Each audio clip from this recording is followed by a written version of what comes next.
Hello friend, good morning. हम लोगों ने प्रॉफिट लॉस का 2 वीडियो ऑलरेडी बना चुके हैं और आप लोग उसको देख भी चुके होंगे। ठीक है, तो हम उम्मीद करते हैं कि 2 वीडियो में हमने आपको जितना भी टाइप पढ़ाया है वो आप लोग बहुत अच्छे से सीख चुके होंगे, समझ चुके होंगे और आप लोगों ने उससे रिलेटेड बुक से क्वेश्चन जरूर सॉल्व किए होंगे। ठीक है, तो हम उम्मीद करते हैं कि अगर आप बुक से क्वेश्चन सॉल्व किए होंगे तो आपके सारे के सारे क्वेश्चन सॉल्व हो गए होंगे, वहाँ आपको कोई प्रॉब्लम नहीं हुआ होगा। ठीक है, तो चलिए आज हम लोग इस थर्ड वीडियो में प्रॉफिट लॉस के टाइप थर्ड देखते हैं, या जो भी अगला टाइप होगा आप लोग अपने आप से बना लीजिएगा। बस आप इतना ध्यान रखिएगा कि ये जो क्वेश्चन हम करने चल रहे हैं यहाँ थोड़ा सा टाइप आपका क्या होगा, चेंज होगा। ठीक है, अब जो भी टाइप होगा उसको आप लोग लिख लीजिएगा। ठीक है, तो चलिए ध्यान से देखते हैं। टाइप चेंज है। अब जैसे देखो, कभी कभी क्या होता है, क्वेश्चन ऐसा बोल देता है कि एक व्यक्ति एक मोटरसाइकिल एक मोटरसाइकिल 20,000 रुपए में खरीदता है और 4,000 रुपए उसकी मरम्मत पर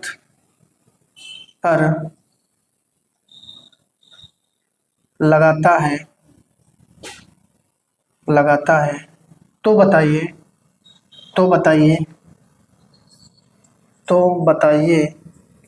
मोटरसाइकिल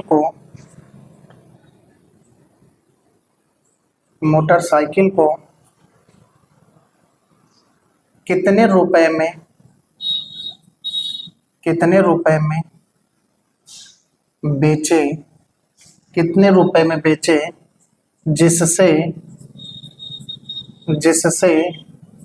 उसे 25% का लाभ प्राप्त हो। ठीक, ये है क्वेश्चन। तो थोड़ा सा मैंने टाइप को चेंज किया है। ठीक है, तो आप ध्यान से देखेंगे। जैसे क्वेश्चन कर रहा है कि एक व्यक्ति एक मोटरसाइकिल को 20,000 रुपए में खरीदता है और 4,000 रुपए उसकी मरम्मत पर लगाता है।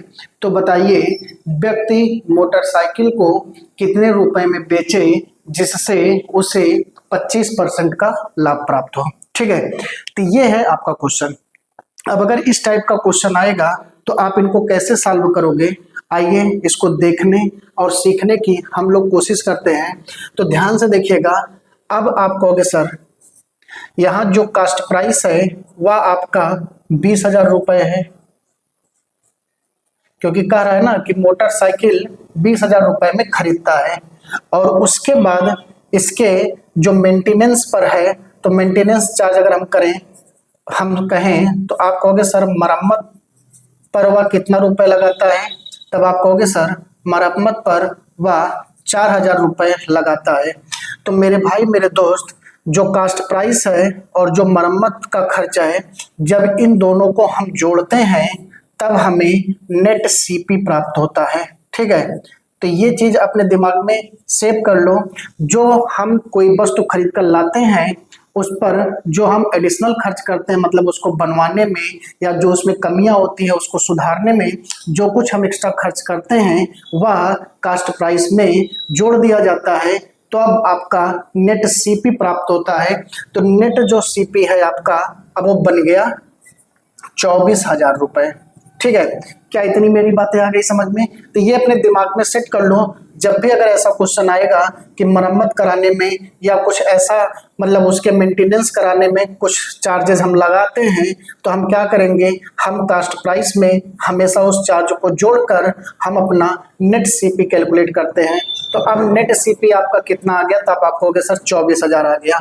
अब अगर मैं आपसे पूछूं कि इसमें परसेंटेज प्रॉफिट कितना का रहा है, तब आप कहोगे सर परसेंटेज जो प्रॉफिट दिया जा रहा है वह आपका दिया जा रहा है 25%। ठीक है, प्रॉफिट की बात कर रहा है तो इसलिए हम इसमें प्लस का साइन यूज करेंगे, ये चीज ध्यान रखिएगा। ठीक है, प्लस का साइन यूज करेंगे। अब देखो, अब आपसे क्या पूछा जा रहा है, अब आपसे सेलिंग प्राइस पूछा जा रहा है। ठीक है, तो मेरे भाई मेरे दोस्त, आपको हमने फार्मूला बताया है कि सेलिंग प्राइस का फार्मूला क्या होता है। तो आपको मैंने बताया था कि selling price is equal to cost price into bracket में 100, अगर प्रॉफिट है तो प्लस के साथ लिख दीजिएगा 100 प्लस पी अपान क्या कर देंगे 100 कर देंगे। अब आप इस पे फटाफट वैल्यू पुट कर दीजिए, आपका आंसर आ जाएगा। तो आपका सीपी कितना है, तब आप कहोगे सर सीपी हमारा 24,000 है। और अब देखो प्रॉफिट कितना हुआ है 25 का, तो जब 25 इसमें जोड़ देंगे तो आपका हो जाएगा 125 और बटे कितना हो जाएगा 100। ठीक है, अब आप इनको क्या करेंगे, 0 से 0 कैंसिल आउट कर देंगे, इसके बाद आप इनका मल्टीप्लाई कर देंगे तो आपका आंसर आ जाएगा।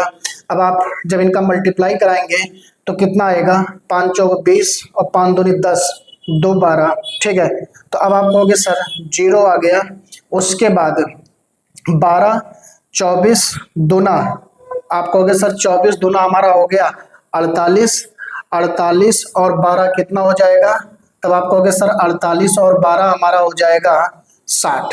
ठीक है, तो इसका भी 0, 24 से कम 24 आपका हो जाएगा, तो 24 और 6 कितना 30। ठीक है, उसके बाद यह एक 0 आप ले आके यहाँ और बढ़ा लेंगे तो आपको मालूम हो गया कि हमें कितने रुपए में बेचना होगा, तो हमें 30,000 रुपए में बेचना होगा इस मोटरसाइकिल को, तब जाकर आपको 25% का क्या होगा, लाभ होगा। बताओ भाई, क्या ये इतनी बातें आपको समझ में आ गई? तो ये तो हो गया फार्मूला। ठीक है, अब अगर आप बिना फार्मूले का क्वेश्चन सॉल्व करना चाह रहे हैं तो आपको मैंने वो भी कॉन्सेप्ट सिखाया था, समझाया था कि आप उसको कैसे करेंगे। तो जरा ध्यान से देखिएगा, आप बिना फार्मूले के क्वेश्चन को कैसे सॉल्व करेंगे, तो आप जरा ध्यान से देखेंगे।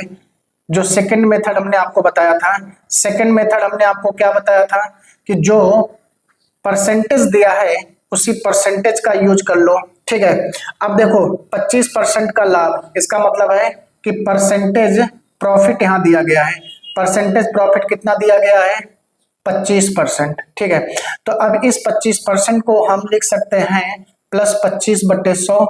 अब अगर हम इनको सॉल्व कराएंगे तो ये आपका हो जाएगा 1/4, 1/4।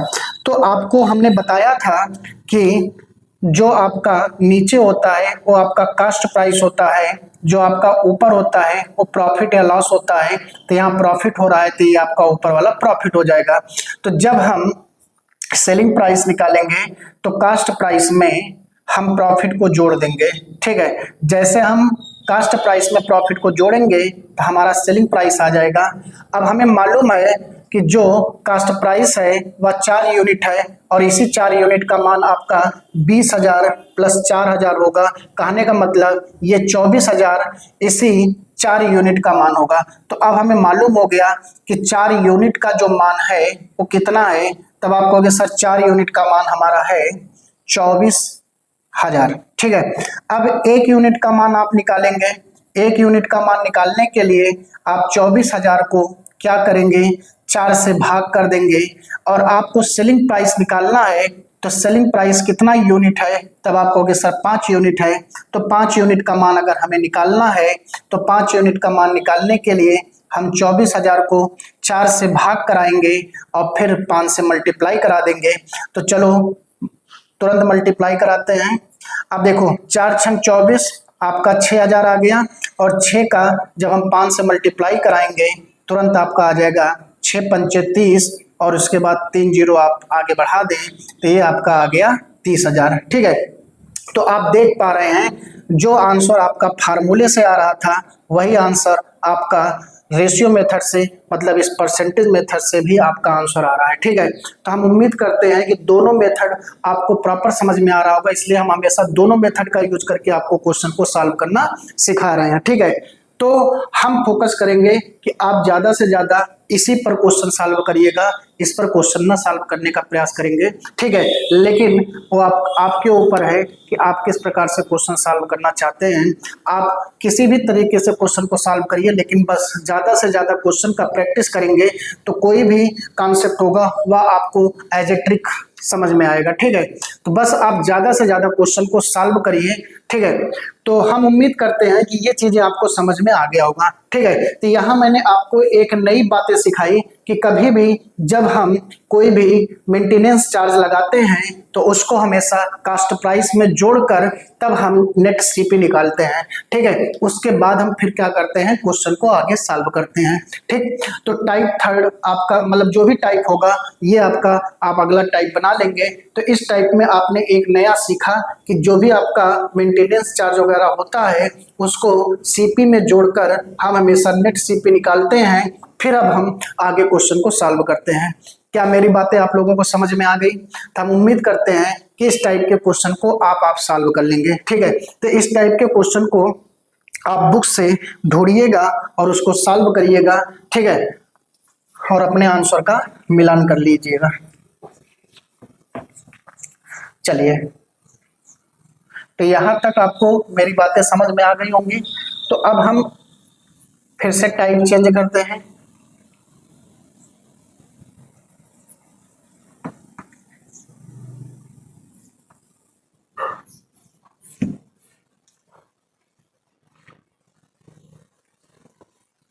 अभी तक जो भी टाइप हम लोगों ने सीखा तो उसमें आप देख रहे थे कि कास्ट प्राइस और परसेंटेज प्रॉफिट लॉस देकर आपसे सेलिंग प्राइस पूछा जा रहा था, ठीक है।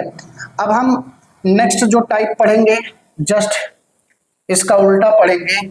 अब आपको सेलिंग प्राइस दिया गया होगा और परसेंटेज प्रॉफिट लॉस दिया गया होगा और आपसे कास्ट प्राइस पूछा जाएगा, ठीक है। हम कोई भी टाइप छोड़ नहीं रहे हैं, हर टाइप को आपको सिखाने और समझाने का प्रयास कर रहे हैं। तो आप लोग बोर बिल्कुल ना होइएगा। जिसको आ रहा है वो भी पेशेंस बनाए रखें और जिसको नहीं आ रहा है तो भाइयों बढ़िया से सीखने का प्रयास करें। चलिए चलते हैं। अब नेक्स्ट टाइप देखते हैं। टाइप चेंज है। अब इस क्वेश्चन में जरा ध्यान से देखिएगा क्या नया देखने को मिलेगा। अब कह रहा है कि एक व्यक्ति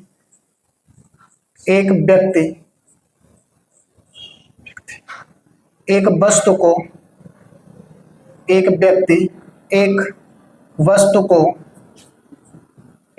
को 10,000 रुपए में बेचता है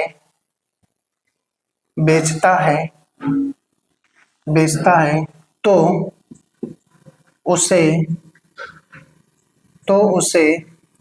20% का लाभ होता है। 20% का लाभ होता है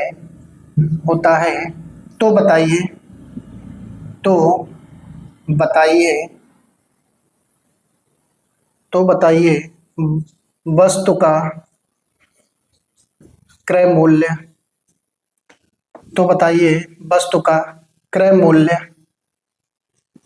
क्या था, ठीक। तो बताइए वस्तु का क्रय मूल्य क्या था, ठीक है। तो अब आप इस क्वेश्चन में देख रहे हैं कि सेलिंग प्राइस दिया है, परसेंटेज प्रॉफिट लॉस दिया है, तो आपसे कास्ट प्राइस पूछा जा रहा है। तो आइए जरा हम इसको देखने और समझने का प्रयास करते हैं, ठीक है। अब जब इस क्वेश्चन को आप ध्यान से पढ़ेंगे तो आप ये देखेंगे कह रहा है कि एक वस्तु को 10,000 रुपए में बेचता है। कहने का मतलब ये है कि जो आपका सेलिंग प्राइस है वह कितना दिया है, 10,000, ठीक है। और कह रहा है कि जब उसको 10,000 रुपए में बेचता है तो उसे 20% का लाभ होता है। तो अगर हम आपसे पूछें कि परसेंटेज प्रॉफिट कितना है तब आप कहोगे सर जो परसेंटेज प्रॉफिट है वह 20% है, ठीक है। अब आपसे पूछ रहा है कि ये बताइए वस्तु का क्रय मूल्य क्या है, ठीक है। तो मेरे भाई मेरे दोस्त इससे पीछे वाला जो क्वेश्चन हम लोग पढ़ रहे थे तो उसमें आप देख रहे थे कि कास्ट प्राइस दिया जाता था और परसेंटेज प्रॉफिट लॉस दिया जाता था, आपसे सेलिंग प्राइस पूछता था, ठीक है। लेकिन अब आप इसमें देख रहे हैं कि सेलिंग प्राइस दिया है और परसेंटेज प्रॉफिट दिया है और आपसे कास्ट प्राइस पूछ रहा है, ठीक है। तो अब हम क्या करेंगे, तो आपको याद होना चाहिए, जब मैंने पहले दिन आपको पढ़ाया था तो यहाँ आपको मैंने बताया था कि कास्ट प्राइस हम कैसे निकालते हैं। तो कास्ट प्राइस निकालने का जो तरीका मैंने आपको बताया था वह बताया था कि सेलिंग प्राइस इंटू 100 अपान 100 plus minus profit oblique loss. लेकिन यहाँ प्रॉफिट हो रहा है तो इसलिए हमने प्लस पी कर दिया, ठीक है।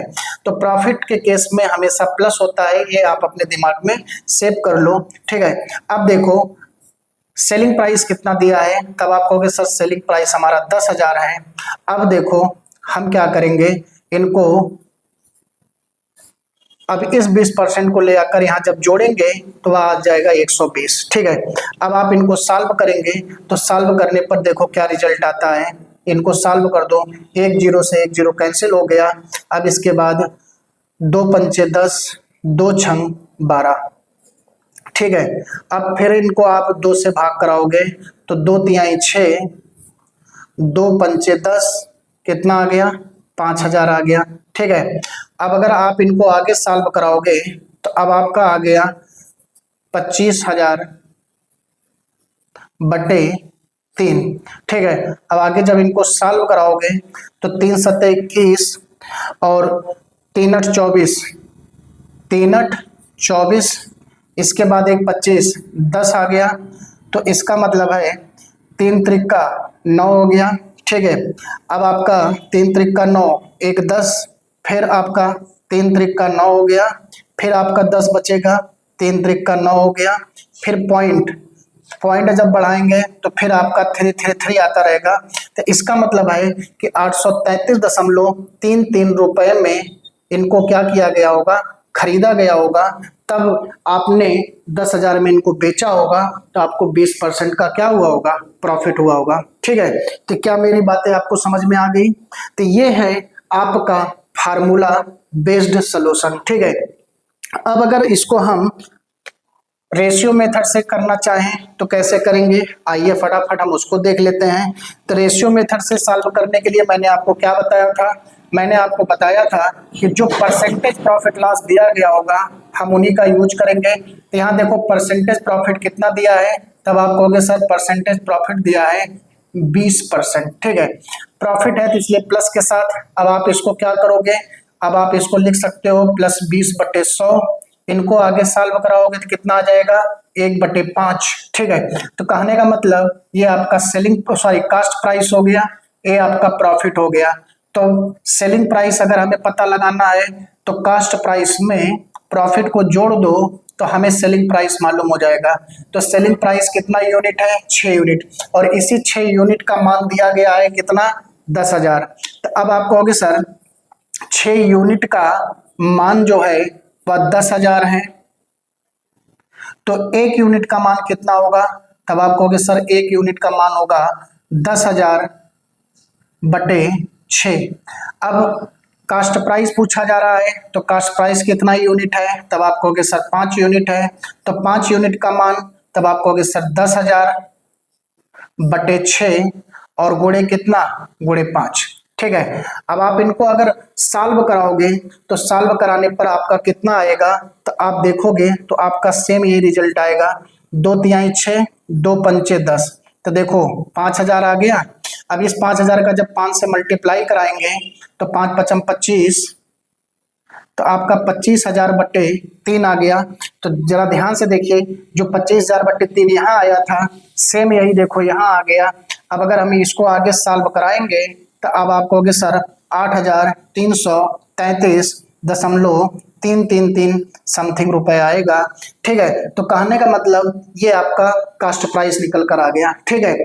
तो मेरे भाई मेरे दोस्त, हम हमेशा हर क्वेश्चन को दोनों मेथड से बताते चल रहे हैं, ठीक है। तो हम उम्मीद करते हैं कि ये अब आपको समझ में आ गया होगा, ठीक है। तो ये चीज अपने दिमाग में सेट कर लो।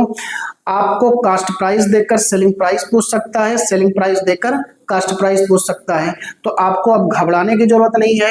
आप चाहे तो फार्मूले का यूज करके अपने क्वेश्चन को सॉल्व कर दो, या चाहो तो आप इस रेशियो मेथड का यूज करके अपने क्वेश्चन को सॉल्व कर सकते हो। ठीक है, तो हम उम्मीद करते हैं कि अब इस टाइप के क्वेश्चन आप बहुत आसानी से सॉल्व कर सकते हो। ठीक है, तो मेरे भाई मेरे दोस्त, अभी हम लोग क्या कर रहे हैं, मात्र 2-2, 3-3 क्वेश्चन बनाकर आपको सिखाने और समझाने का प्रयास कर रहे हैं। ठीक है, तो बहुत जल्द हम लोग लाइव आने वाले हैं। आप लोग अपना सपोर्ट बनाए रखिएगा। ठीक है, जिससे हम लोग लाइव आए तो वहाँ भारी मात्रा में संख्या दिखनी चाहिए। ठीक है, तो हम आप लोगों से पूरा उम्मीद करते हैं कि आप लोग हमारा सपोर्ट जरूर करेंगे और हम आपको अच्छे अच्छे कंटेंट प्रोवाइड कराने की कोशिश करेंगे। ठीक है, अगर आपका सपोर्ट मिलता रहेगा तो हमें पूरा एनर्जी मिलती रहेगी। तो आप लोग अपना सपोर्ट बनाए रखें। Okay, thank you, bye bye.